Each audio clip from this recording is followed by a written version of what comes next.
everyone, this is your host and host, founder and CEO Aerobay, Neha Chauhan, and welcome to our very special episode of the Aerobay podcast. Today we have a very special guest amongst us, Karuna ma'am. Welcome to our very amazing show where we talk a lot about life in general. Thank you so much for coming. Ma'am is a principal of Aurobindo School. Ma'am has been in this domain from past 2 decades. Ma'am is very passionate about education. She loves children, and I promise you that if you stay till the end, you're going to learn a lot today. Ma'am, welcome to our show. Thank you. And thank you so much for giving us time. First of all, how are you feeling today, ma'am? You must be exhausted. It's been a whole day. Are you enjoying the event? I never get exhausted when I am among the kids. So it was a day with kids in the school, and after that I left the school and came to attend this session because I make a point that I should be there wherever the educators are collecting and there is a lot of discussion going on with them. So I look forward to such opportunities to exchange the ideas, to share what is new, what they are doing new and what I am doing, so we can get something better and enhance some good learning for our children. Right, absolutely, ma'am.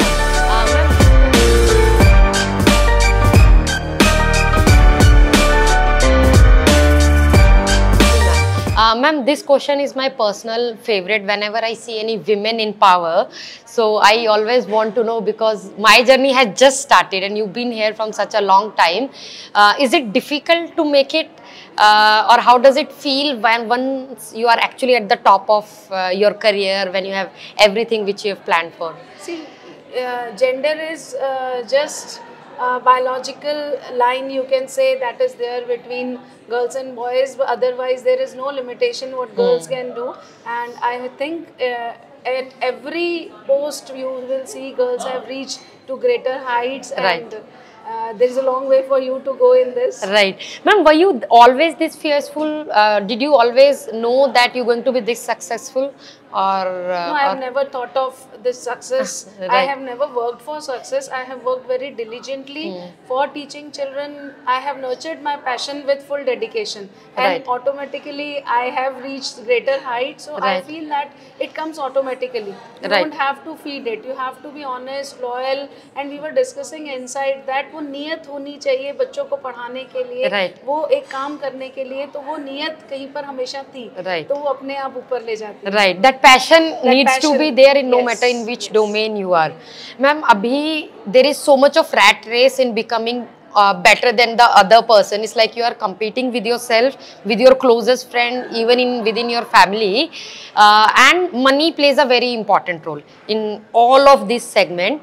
What tip or advice would you like to give, or what are your thoughts on it, that money ko itna bada segment bana diya, because at the end success and happiness, everybody think that it's a directly proportional to money.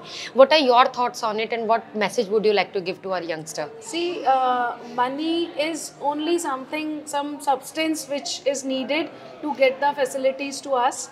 But I think it is not the core that is going to give the satisfaction. You get satisfaction from somewhere else. You will see n number of people who are very rich, but still they are not having that peace, that calm sleep, that calm happiness they are not having. So we need to really have that peace from inside, and that we can nurture only when we are nurturing the passion that we are having. Money will automatically come, I guess. Right. Ma'am, talking about money, nowadays so much of startups, they are coming out thanks to Modi ji and Make in India whole initiative and Startup India, all of those things.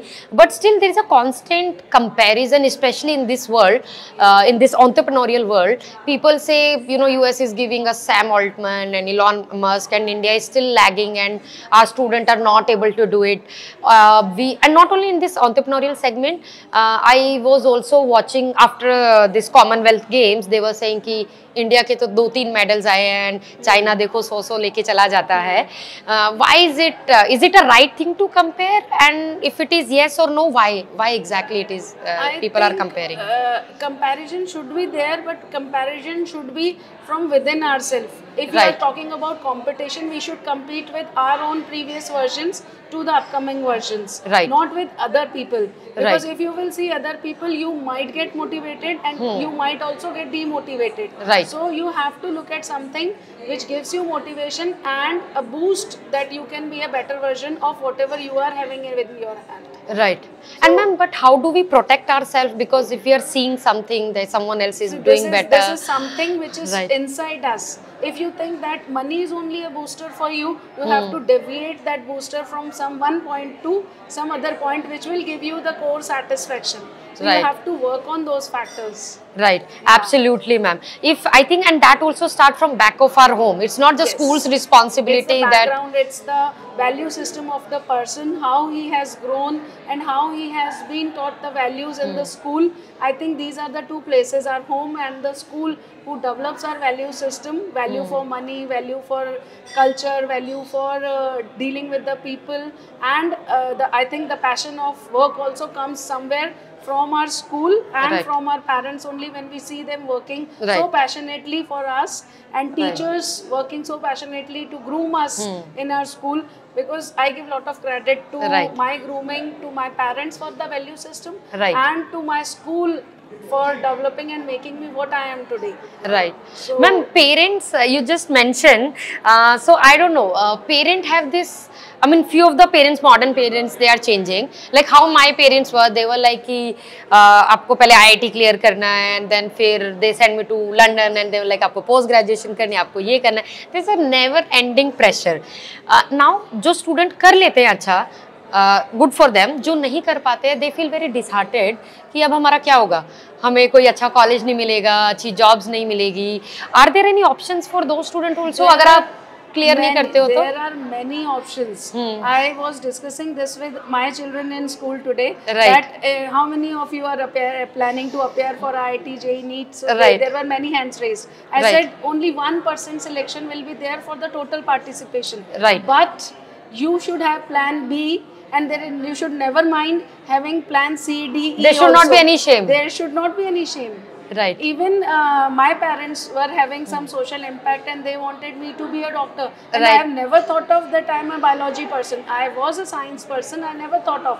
But I somehow pursued. I selected my subject Right. on the basis of the desire of my parents. Right. But I realized later on my passion is somewhere else. Right. While I was studying in school, I was teaching students. Right. While I was in graduation, I was teaching students. So I realized I am getting my happiness from the students when I am getting good results for them, when I'm Right. feeling that they are having that happiness of understanding the concept sitting with me. Right. So I realized myself. So I feel that every child has that degree of satisfaction that comes when they realize what is their passion, what will really make them happy. Right. I've seen many engineers. We see एक engineer है और उसने कुछ और profession cooking में चला गया, chef बन गया. It happens so many times. Because they later on realize that these degrees are not giving me that satisfaction. And when we talk about money also, they Right. get lot of money, big packages, Right. but they give away those packages because that money is not buying happiness for them. Right. So then they are nurturing their passion. Right, right. Ma'am, what are your thoughts on this traveling culture of young generation? I also watched one of the episode of Pankaj Tripathi. He was saying कि हर बच्चे को travel करना चाहिए, बहुत ज़रूरी है. अगर आप थोड़ा सा एक्सप्लेन करना चाहिए कि ऐसा क्या कोरिलेशन है ट्रैवल, एजुकेशन एंड लाइफ का इन जनरल? See, life के बहुत सारे aspects होते हैं. When we go out and meet people, we get to know about different aspects. Otherwise, we have a limited horizon, our perspectives become limited. So when we go out, we travel. While traveling also, you come across many people, of variety of religion, creed, caste. You meet the way they talk, the way they eat. If you share the comfort and all, the perception of the people immediately change. So to experience that humanitarian behavior is a different experience. So you cannot experience that only you're getting up, going to work, coming back, staying and being with your family only, or with limited number of friends. So I feel that although I have traveled very less in my life, in my younger age, in my schooling period, but later on when I grew up, now I travel a lot. I travel alone also, and I have felt that I have gained a bigger perspective about life. So that is very important. I feel that children should go, because the competency a child should have in comparison to what we were having in our childhood is far more than what is expected at this time.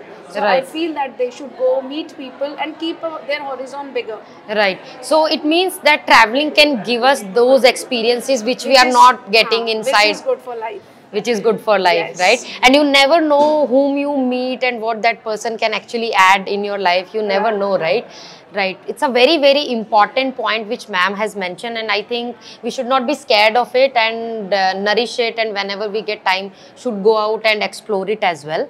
Ma'am, talking about exploration, so many students who study outside in foreign country for obvious reason, either because Indian education is very, very competitive, you know, in getting universities, they say it's much easier to get entrance in those foreign universities. It is not.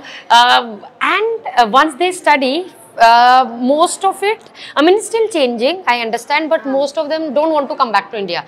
They say कि नहीं यार अभी Canada में ही settle हो जाते हैं, US में ही रह जाते हैं. There are reasons. See the kind of facilities that are available there, the resources that they are available there, or you can say the standard of life, living standards are different than comparison to our country. But still the value system, the kind of affection and the bonding we have in our country, they miss our culture. Right. I think I have seen people coming from there and they feel like हम ये भी कर लें, ये भी कर लें, यहाँ भी चले जाएं, इससे भी मिल लें, just because they miss out on all such things.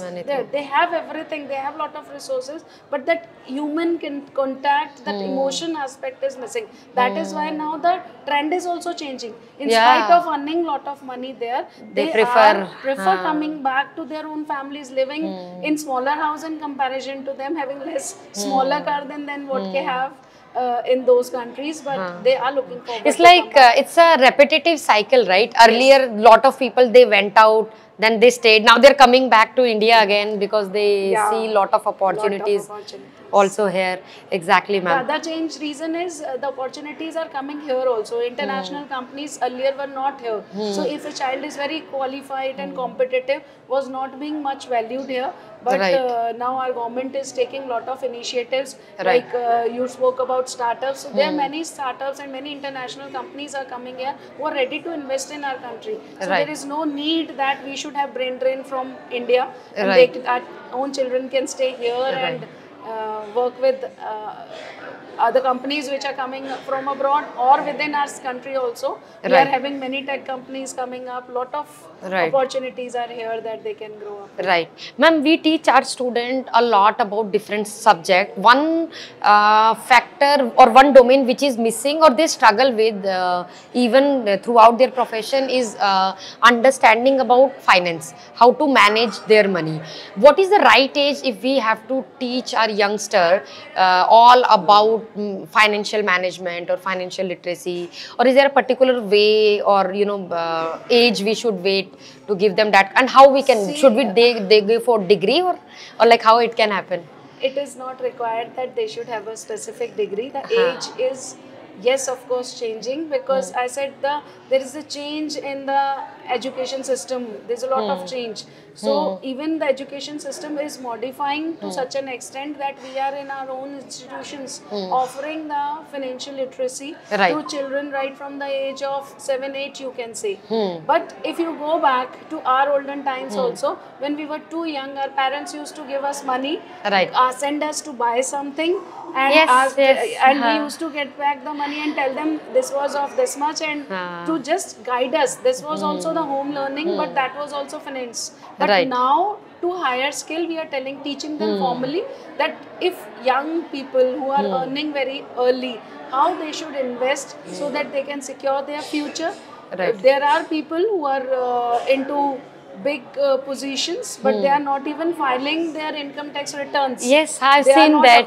Yes. So they, in fact, CBSE is taking initiative in guiding the teachers that they should go forward, educate their children to file the income tax, and they should be doing. If you go and ask, there was a session in my school wherein accountant came and was taking a session with the teachers and asked how many teachers file their return on their own. So many of them raise their hand. My husband is doing it for you. For me, my brother is doing for me, or my father is doing. They think it's not our job to understand the finance. They don't bother also. They don't bother. That where they are earning, they want good salary, but then they are not caring about where they are investing, how their money is growing. So they should know about the tax filing, about mutual funds, how it grows, how should they invest, and in which area. So I feel that there is no harm updating our younger children with it. And we are coming up with such kind of curriculum wherein we are investing such kind of learning with young children of almost 7 to 8 years of age. Right. Ma'am, I've seen Aurobindo is always taking, many new innovative steps, whether it's introducing experiential learning, you've just mentioned the financial literacy.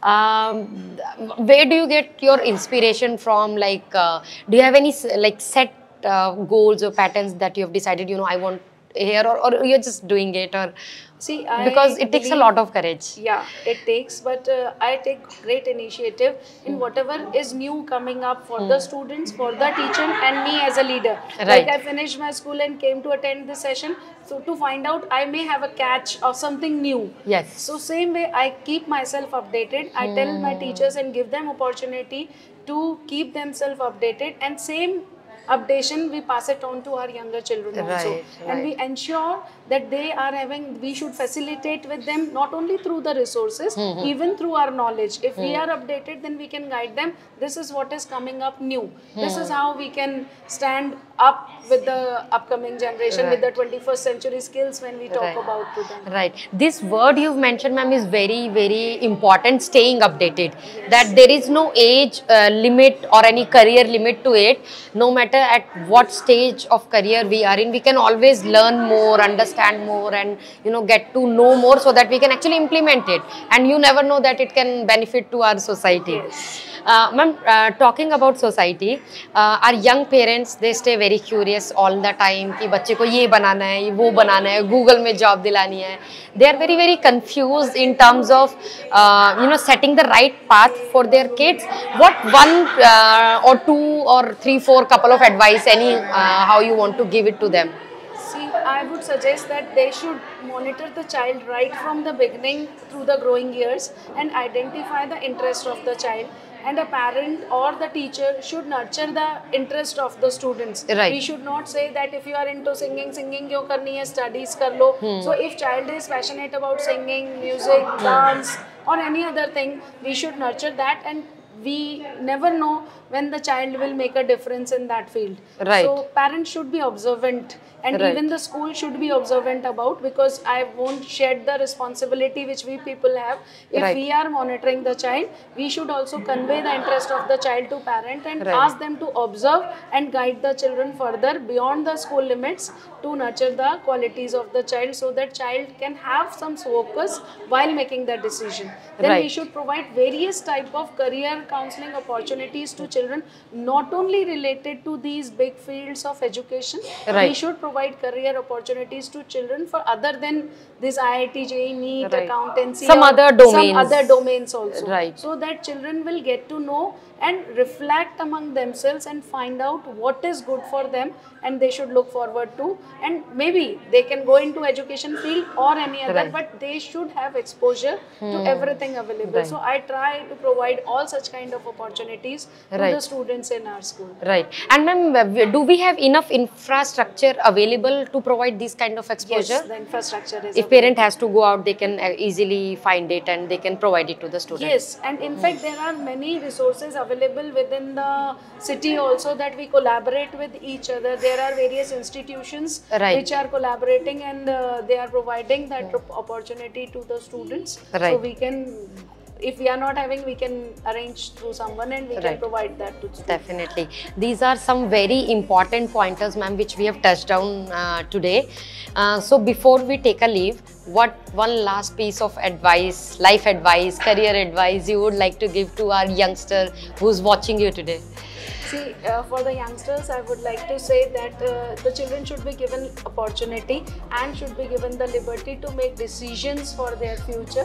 They should not be just guided only by the social boundaries or social impact which parents are having.